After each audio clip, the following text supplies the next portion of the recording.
자, 오늘 얘기는 베다니라는 동네에서 일어난 일입니다. 이 베다니는 이 예루살렘 동쪽 2-3km 지점 여리고로 가는 길에 있는데 자그마한 시골입니다. 이 베다니라는 이름의 뜻은 가난한 곳, 때로는 고통하는 곳, 이름조차도 그런 의미를 담고 있습니다. 그곳에 우리가 유명한 한 가족이 있습니다. 마리아와 마르다, 그리고 그의 오라버니 나사로가 사는 이 가정이 유명한 것은 특별히 이 마리아가 자신의 향유 옥합을 깨뜨려서 예수님의 발에 붓고 자기의 머리털로 씻었던, 닦았던 유명한 그런 사건이 있었습니다. 성경은 이들의 가정의 표현이 뭐냐면 굉장히 예수님이 사랑하시던 가족이고 이들도 예수님을 매우 사랑하시던 가정이에요. 그래서 예수님이 즐겨 신방 가셨던 집이다, 이렇게 생각하면 되겠습니다. 오늘 5절에 보니까 예수께서 본래 마르다와 그 동생과 나사로를 사랑하시더니 그랬습니다. 자, 그런데 문제는 이 나사로가 병이 들었습니다. 그래서 누이들이 사람을 예수님께 보낸 것이죠. 오늘 3절에 보니까 그 누이들이 예수께 사람을 보내어 이르되 주여 보시옵소서, 사랑하시는 자가 병들었나이다 하시니, 이 표현은 직접적으로 오시라는 말은 하지 않았습니다. 그러나 표현 속에 그 의미가 담겨 있죠. 당신의 사랑하시는 자가 병들었습니다. 그 말만 하면 예수님이 당장이라도 달려오실 줄로 생각한 것 같아요. 자, 그런데 예수님의 반응이 의외입니다. 의외. 4절에 보니까 예수께서 들으시고 이르시되 이 병은 죽을 병이 아니다. 하나님의 영광을 위하며 하나님의 아들이 이로 말미암아 영광을 받게 하려 함이라 하시더라 그랬습니다. 이 말은 오신다는 말인지 안 오신다는 말인지 알 길이 없는 말씀이에요. 알쏭달쏭한 말씀입니다.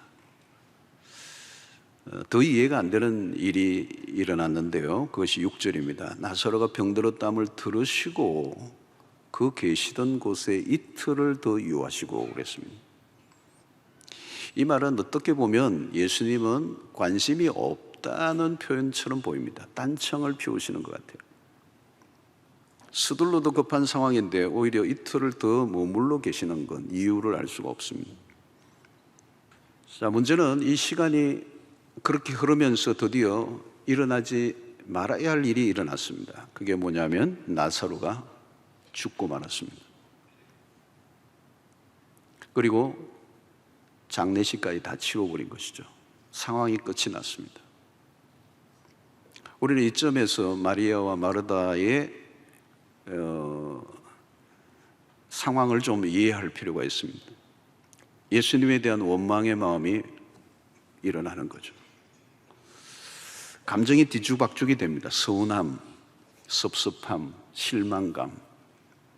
그래도 우리는 예수님의 사랑하시던 가족이었는데, 우리도 예수님에게 할 만큼 했고 또 예수님도 참으로 사랑한다고 하셨는데 이게 뭐지?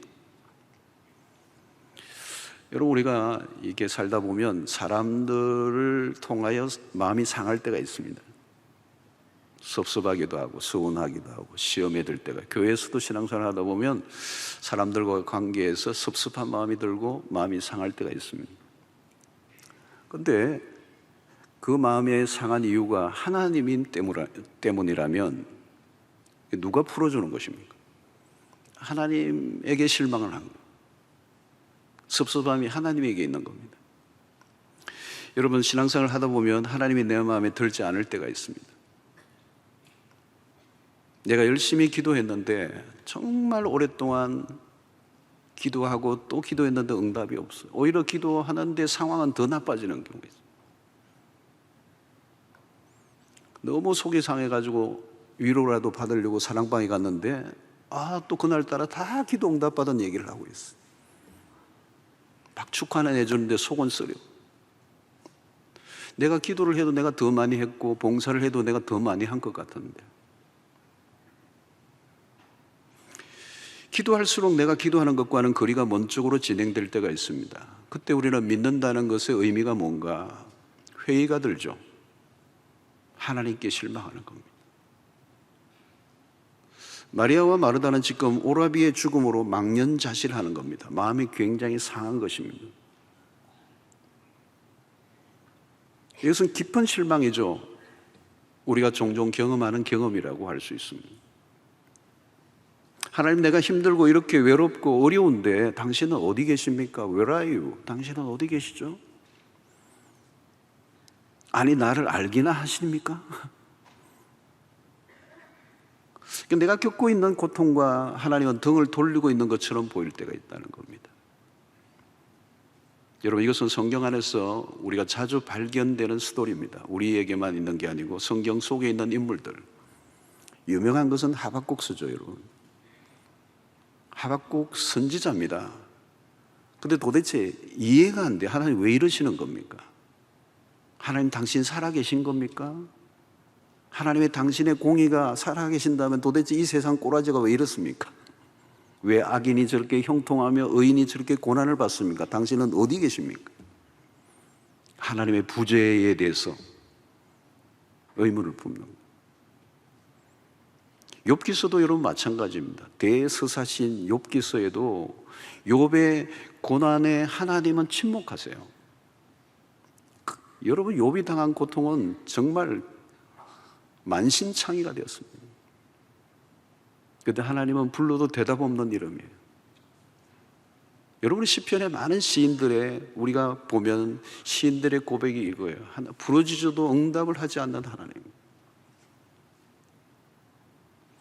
자, 그때도 우리는 더 이상 기도하고 싶지 않죠. 내가 생각하는 대로 돌아가지 않을 때 주님의 사랑이 느껴지지 않습니다. 여러분, 신앙에서 가장 큰 위기가 언젠가 하면 하나님에 대한 실망이에요. 여러분, 이럴 때는 어떻게 해야 되죠? 여러분, 하나님에게 대한 실망이 일어나는 거예요. 하나님 그분에 대한 실망이 일어나요. 그럼 우리가 어떻게 해야 되죠? 하나님은 우리가 구하는 대로 응답해 주시지 않습니다. 우리의 마음대로 안 되는 것을 경험하게 하십니다. 하나님께 실망하고 절망하는 것은 신앙의 과정에 매우 자연스러운 경험입니다. 주님께서 우리의 문제를 즉각적으로 해 주실 때도 있죠. 그러나 그렇게 되지 않을 때가 많아요. 그래서 우리는 혼란스러워하는 것입니다.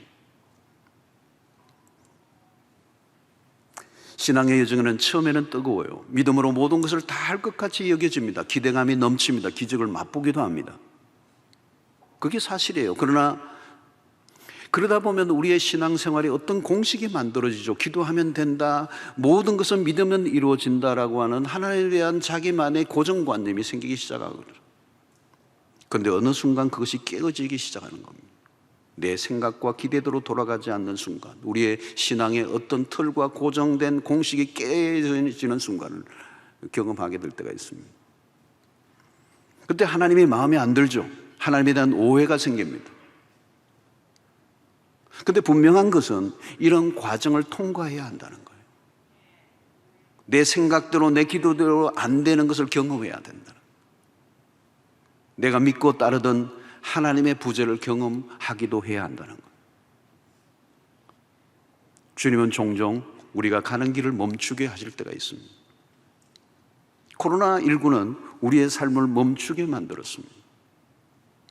아무것도 할 수 없는 이런 시간들 앞에 우리는 질문이 쌓입니다. 하나님, 왜 우리에게 이런 일들을 허락하셨습니까? 하나님은 이런 일들을 막으실 수는 없었습니까? 여러분, 바로 이런 공백의 시간에 우리의 신앙이 만들어져 가는 거예요. 우리의 신앙의 열정이 식은 다음 내 생각대로 돌아가지 않는, 기도가 응답되지 않는 그 자리에서 나는 그럼에도 불구하고 기도의 자리에 앉아 있을 수 있는가? 내려가고 있을 때가 또 있지만 오르게 될 순간을 잠잠히 기다리고 있는가? 위기의 순간에 나는 어떤 반응을 보이고 있는가를 나 자신을 돌아봐야 하는 것입니다. 우리는 앞부분에서 주님은 선한 목자라고 해서 우리의 삶에 전체적으로 바라보고 계시는 분이에요. 그러나 이것이 우리에게는 와닿지 않을 때가 있습니다. 하나님의 존재는 믿지만 하나님의 사랑이 구체적으로 내 삶에 느껴지지 않을 때가 많은 것입니다. 그래서 하나님의 무응답에 지칩니다. 하나님의 사랑이 떠나버린 것일까? 그렇지 않다는 것입니다. 하나님이 사랑하시지 않는 것이 아니고 그 사랑이 연기되고 있을 뿐이다. 오늘 이 본문 속에서 우리에게 보여주는 것은 딜레이되고 있다는 거예요. Delay of love. 하나님의 사랑의 연기. 여러분, 왜 연기하실까요? 우리의 편에서는 연기로 보이지만 하나님에게는 연기가 아닙니다. 주님은 질서정연하게 진행하고 있을 뿐입니다. 하나님의 때는 인간적인 입장에서는 최악의 상황과 마주칩니다. 오늘 17절에 보면 예수께서 와서 보시니 나사로가 무덤에 있은지 이미 나으리라. 그러면 여러분, 시체에서 썩어서 냄새가 나기 시작한 때입니다. 완전히 절망적인 최악의 상태입니다. 그런데 주님께서 왜 이제야 오셨는가? 나사로가 죽은 다음에 오신 이유가 무엇인가? 너무 늦었다. Too late. 그러나 여러분, 늦어진 것이 아닙니다.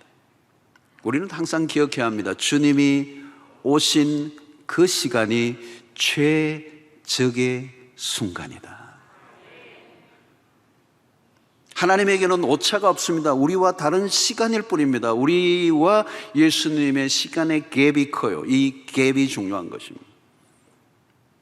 신앙의 훈련은 이 갭을 통하여 이루어집니다. 우리에게는 갭이 필요해요. 이 갭을 기다림으로 메꿔야 합니다. 이 기다림이 곧 믿음인 것이죠. 기다림이란 하나님의 시간에 길들여지는 훈련입니다. 우리의 마음대로가 아니라 하나님의 마음대로 돌아가는 것을 받아들이는 훈련이라는 것입니다. 그래서 우리에게는 참 어려운 시간이에요. 이 기다림이라고 하는 것이.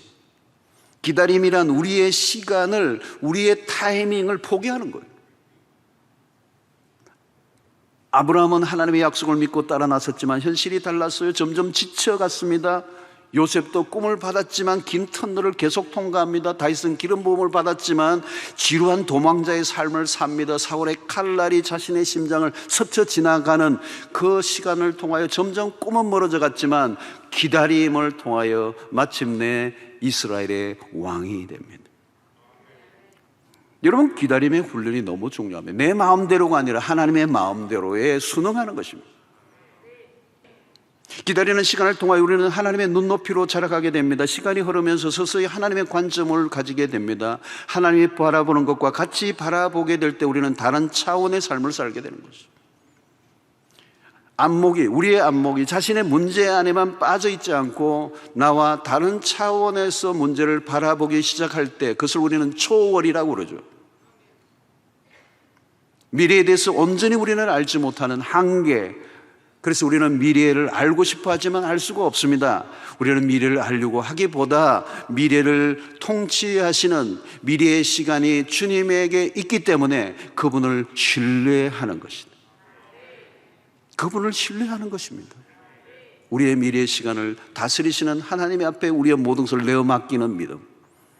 그때 그분은 그분의 시간에 가장 정확하게 역사하실 것을 우리는 믿습니다. 자, 오늘 여기서 매우 중요한 것은 상황이 점점 어렵고 다급해지고 그럴 때마다 우리는 눈앞에 펼쳐진 현실밖에 보지 못한다는 거예요. 주님은 나사로가 병들었다는 소식을 듣자 무슨 말씀을 하셨습니까? 4절을 다시 보면 이 병은 죽을 병이 아니라, 그 다음에 중요한 거, 하나님의 영광을 위하며 하나님의 아들이 이로 말미암아 영광을 받게 하려 함이라 하시더라. 여기 중요한 한 단어가 두 번 반복되어 나오는 단어를 여러분 발견하셨죠? 뭐예요, 여러분? 영광이라는 단어예요. 마리아 자매는 이 말을 처음에는 이해하지 못했을 것입니다. 주님은 나사로의 병을 통하여 하나님의 영광을 바라보고 있습니다. 전혀 다른 그림이죠. 여러분, 성경 전체에 매우 중요한 주제가 하나 있는데 그것은 하나님의 존재의 목적과 연결되어 있습니다. 하나님은 당신의 존재하는 목적이 뭐냐? 당신의 영광을 드러내시려고. 여러분, 성경 속에 계속 흐르는 매우 중요한 핵심적인 주제예요. 하나님은 당신의 영광을 드러내시는 것. 모든 사건 통해서 기적이 중요한 게 아니라 그 기적을 통하여 하나님의 영광이 드러나시는. 여러분, 지금 당장 힘들어 죽겠는데 하나님의 영광 무슨 우리에게 와닿지 않는다고 얘기할지도 모르겠습니다. 그러나 여러분, 이것이야말로 우리의 삶의 행불행을 결정하는, 승리와 실패를 결정하는 매우 핵심적인 것입니다. 오늘 우리는 이 땅 가운데 끊임없는 사건, 사고, 불행의 일들이 수없이 교차되어 일어나고 있습니다. 기도하고 응답받아도 또 다른 기도의 제목이 줄을 서 있어요. 모세의 기도의 초점 무엇입니까? 자기 자신이나 자신을 둘러싼 문제가 아닙니다. 그런 하나님에게로 모든 시선을 집중하고 있습니다. 모세는 하나님의 영광에 몰두하고 있습니다. 여러분, 변화산에서 그리스도의 모습이 영광스럽게 변모했을 때 베드로가 너무 황홀해서 한 번도 보지 못했던 그 경험에 그는 압도를 당합니다. 기절할 만한, 숨이 멎을 것 같은 경험이었습니다. 이 세상의 그 어떤 경험과도 비교할 수 없는 경험을 그가 한 것이죠. 로마서 8장 18절에 현재의 고난은 장차 우리에게 나타날 영광과 비교할 수 없도다. 크리소스톰이라고 하는 유명한 교문은 그런 얘기를 했습니다. 이 땅에 살아가는 수 없는 사람들이 일평생 경험했던 모든 고난의 총합을 이루어도 하나님의 나라의 그 영광에 단 한순간과도 비교할 수 없도다. 그 영광을 보아야 한다는 거예요. 여러분, 우리가 신앙생활을 하면서 한 단계로 전파하는 순간이 있습니다. 눈에 보이는 늘 빤한, 매일 우리가 질리도록 목격하는 풍경들 말고, 여러분, 세상의 일들이 그렇습니다. 처음에는 아무리 대단했던 것이라도 시간이 지나면 그저 그래요. 우리를 감동시키지 못해요. 그렇게 갈망하고 그렇게 기대하고 그렇게 피땀을 흘려서 내 손에 쥐었지만 그것이 나를 흥분하게 하는 시간은 그렇게 오래 가지 않는다는 거예요. 코로나 팬데믹을 보내면서 하나님이 우리에게 주시는 메시지는 무엇입니까? 우리가 무엇을 구하느냐? 아니, 오늘 인류 전체에게 질문하는 것이죠. 오늘 인류가 추구하고 있는 게 도대체 뭐냐는 거죠. 우리의 삶의 목적과 우리의 삶의 진정한 가치가 무엇인가를 오늘 온 세계 인류에게 하나님이 묻고 계시는 거예요. 갑자기 불어닥친 코로나19 바이러스로 인해 지구촌 전체를 흔들어 놓았어요. 천지를 흔들어 놓았어요. 우리는 이런 상황이 빨리 지나가기를 원합니다. 정말 빨리 지나갔으면 좋겠어요, 저도. 그러나 코로나가 지나간다고 할지라도 모든 문제가 해결되는 것은 아닙니다. 변이에서 또 다른 변이로 우리는 1, 2년이면 끝날 줄 알았는데 2년이 지나가고 이제는 3년째를 맞았습니다. 지금 전반기가 이제 막 되는데 언제 끝날지도. 얼마 전 동해안에서 산불이 일어났을 때 그랬습니다. 불을 끈다고 껐는데 불씨가 남아있는 거예요. 어디 있습니까? 불씨가 있으니까 그냥 바람이 불니까 또 일어나는 거예요. 우리의 삶이 그런 것 같아요. 끊는 것 같아요. 발로 다 밟고 끊는데 또 문제가 일어나는 거예요. 여러분, 당장에 불을 끄는 방식으로 우리의 기도를 이해해서는 안 돼요. 당장 벌어진 문제를 해결해 달라고 기도하는 신앙은 언제나 전전긍긍할 수밖에 없습니다. 마리아 자매는 급했습니다. 나사로가 낫기를 원했습니다. 그러나 죽었습니다. 모든 게 끝날 줄 알았습니다. 주님은 그러나 이 병이 죽을 병이 아니라고 하십니다. 이 병을 통하여 하나님의 영광을 드러내시려고 한다는 사실을 깨닫게 됩니다. 중요한 것은 하나님의 영광이요 그리스도가 세상에 오신 목적이 이루어지는 것. 요즘은 전쟁, 전염병, 그리고 암이 얼마나 많이 창궐합니까? 죽음, 한순간에 모든 것을 뒤집어 놓습니다. 죽음을 보는 순간 우리는 얼어버려요. 가장 강력한 사건, 모든 것을 뒤집어 엎는 것이 죽음이기 때문에 이 죽음의 경험을 뒤집어 엎을 만한 것은 이 세상에 존재하지 않아요. 그것을 뒤집어 엎을 수 있는, 그것을 능가하는 힘은 하나님에게만 있고, 그것이 부활의 능력인 줄로 믿습니다. 부활의 영광은 사망의 어둠을 덮어버립니다. 불길이 거세어도 비가 내리는 순간 끝이 나듯이 이 세상을 지배하고 있는 사망의 거대한 힘을 꺾어버리는 부활의 능력이 하나님의 영광으로 나타나는, 본문은 나사로가 살아난 것이 아닙니다. 그것만으로 끝난 게 아니에요. 곧 일어날 그리스도의 부활을 알리는 예고편이 된 것입니다. 나사로의 부활은 그리스도의 부활을 예표합니다. 25장 25절 26절에 예수께서 이르시되 나는 부활이요 생명이니 나를 믿는 자는 죽어도 살겠고 무릇 살아서 나를 믿는 자는 영원히 죽지 아니하리니 이것을 내가 믿느냐. 여러분, 요한복음에 기적들이 많이 일어납니다. 물이 포도주는 되는 사건으로부터 출발합니다. 요한복음 2장에 물이 포도주는 사건이 얼마나 놀라운 것입니까? 그리고 6장으로 넘어가면 오병이어의 사건이 얼마나 놀라운 것입니까? 그러나 여러분, 죽은 나사로가 나흘 되던 무덤에서 이끌어내는 기적과는 비교가 안 됩니다. 부활의 역사, 인류의 역사를 가르는 새로운 시대가 왔음을 알립니다. 하늘의 영광이 땅에 임한 것입니다. 사랑하는 성도 여러분, 오늘 우리는 이 사건을 통하여 마리아 자매의 기다림, 애타는 기다림, 하나님에 대한 실망으로 시작이 되었지만 하나님은 당신의 시간 속에 당신의 타이밍을 통하여 우리의 상상을 넘어선 놀라운 부활의 영광을 준비하고 계셨던 것입니다. 성도 여러분, 내 생각대로 들어가지 않아 답답할 때가 많습니다. 그러나 그 현실을 뛰어넘어서야 돼요. 구름이 가려 태양이 보이지 않는다고 태양이 사라진 것은 아닙니다. 실망할 때 실망하십시오. 그러나 실망의 자리에서 끝내서는 안 됩니다. 우리의 인간의 절망의 끝에서 찾아오시는 하나님을 만나는 은혜가 있게 되기를 축원합니다. 여러분, 내가 힘들다고 주님의 사랑이 끝난 게 아니에요. 그 사랑이 딜레이 되고 있을 뿐입니다. 주님은 더 완벽한 사랑으로 우리에게 다가오세요. 주님은 더 지체하신 그 시간을 통하여 마리아와 마르다를 더 깊은 영광의 세계로 인도해 주신 것입니다. 여러분들은 요즘 무엇을 구하고 있습니까? 여러분들의 간절한 기도는 무엇입니까? 어떤 것이 이루어지면 내 삶의 평안과 행복한 삶을 보장해 줄 수 있을까요? 오늘 우리는 우리의 믿음을 점검해 보아야 합니다. 내가 가진 이 믿음이 과연 이 험하고 거친 이 세상을 통과할 수 있을 것인가? 믿음의 검증이 필요합니다. 하나님의 부재를 통과하셔야 합니다. 하나님의 무응답을 지나고 그 긴 기다림 속에 주어진 응답을 경험하셔야 돼요. 절망적인 상황 속에 있을수록 하나님에 대한 신뢰를 키워갈 수 있게 되기를 축원합니다. 우리의 생각대로 돌아가지 않아도 하나님은 하나님이십니다. 내가 원하지 않는 상황이 펼쳐져도 하나님은 하나님이세요. 그분을 신뢰할 수 있게 되기를 바랍니다. 하나님의 영광을 구하서 이 혼란한 세상 속에 다른 어떤 것들을 우리가 통하여 절망하지 않을 수 있는 비결은 우리의 눈이 열리는 거예요. 우리에게 필요한 것은 영안이 열리는 거예요. 주의 영광을 보는 것입니다. 주의 얼굴을 뵙는 것입니다. 지금 눈앞에 펼쳐진 문제만 보지 않고 그 일을 통해 드러내실 하나님의 영광을 바라보는 은혜가 있게 되기를 축원합니다.